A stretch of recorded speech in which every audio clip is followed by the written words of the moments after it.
The party's over. GSA Administrator Jeff Neely has finally left the agency after being suspended last month for mishandling government funds. But that hasn't stopped some federal judges from planning a trip to here, Maui. The trip is starting in a few weeks. Price tag, $1 million of your dollars. Republican Virginia Congressman Randy Forbes with us now. Congressman, a lot of Americans staying home this weekend because they don't have the money to get away. So should we be outraged by these getaways?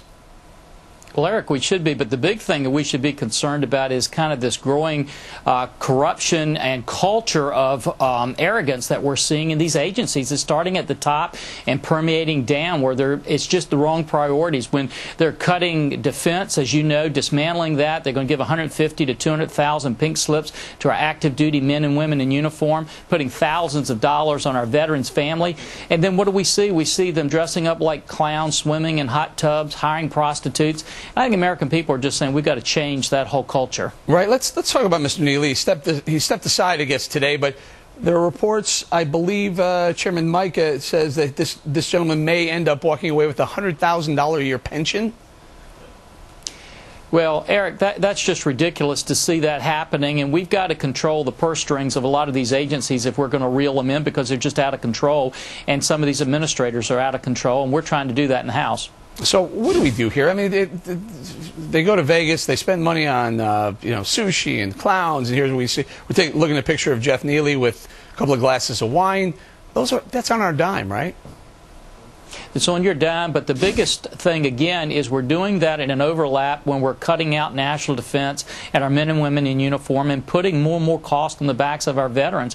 And I think that what we have to do is continue to look at the appropriations process and cut out some of their funding so we don't allow them to do these kinds of things. All right, but you're certainly not suggesting we don't have... I mean, I think it's important for administrators and for them to get away and in conference, right? Well, Eric, we're not talking about whether they should have conference. Certainly, a lot of times we get some great ideas in these conferences. What we're talking about is when they get out of control and they don't have any limits. And certainly it's out of control when you're spending money for hot tubs, $75,000 for the assembly of a bicycle, when you're bringing in magicians, when you're dressing up like clowns. I don't think anybody can say that that's reasonable or rational, and that's certainly beyond the limits of what we want to see in our government today. Right, Congressman. Plus, they're per diems. In other words, we hand over taxpayer dollars to everyone who's assembling in these conferences. Sometimes they're $200–300 a day per person. Well, one of the things we've got to do is get a better control of that, and that's throughout government, too. It's not just in these conferences. One of the things we're pushing for is even with the Department of Defense to get an audit of where those dollars are going, because taxpayers have a right to know where their dollars are going and to make sure we've got transparency on those issues. And I don't think $300 a day per diem is going to be considered reasonable to most taxpayers across the country. Well, that's what we have you there for, Congressman. You keep an eye on these things, don't you? We're fighting hard to do that, Eric, and I think most American people are realizing that it's important that we get it changed around, and we're going to be working hard to make sure that happens. All right, Congressman, appreciate your time. Thank you for the work you're doing. What are you doing this weekend? It's Memorial Day weekend.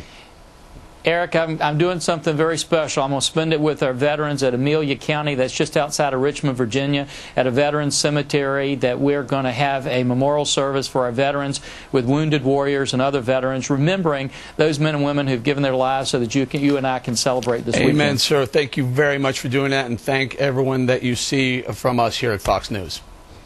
We'll do it, Eric. Thank you. Thank you, Steve. All right, from the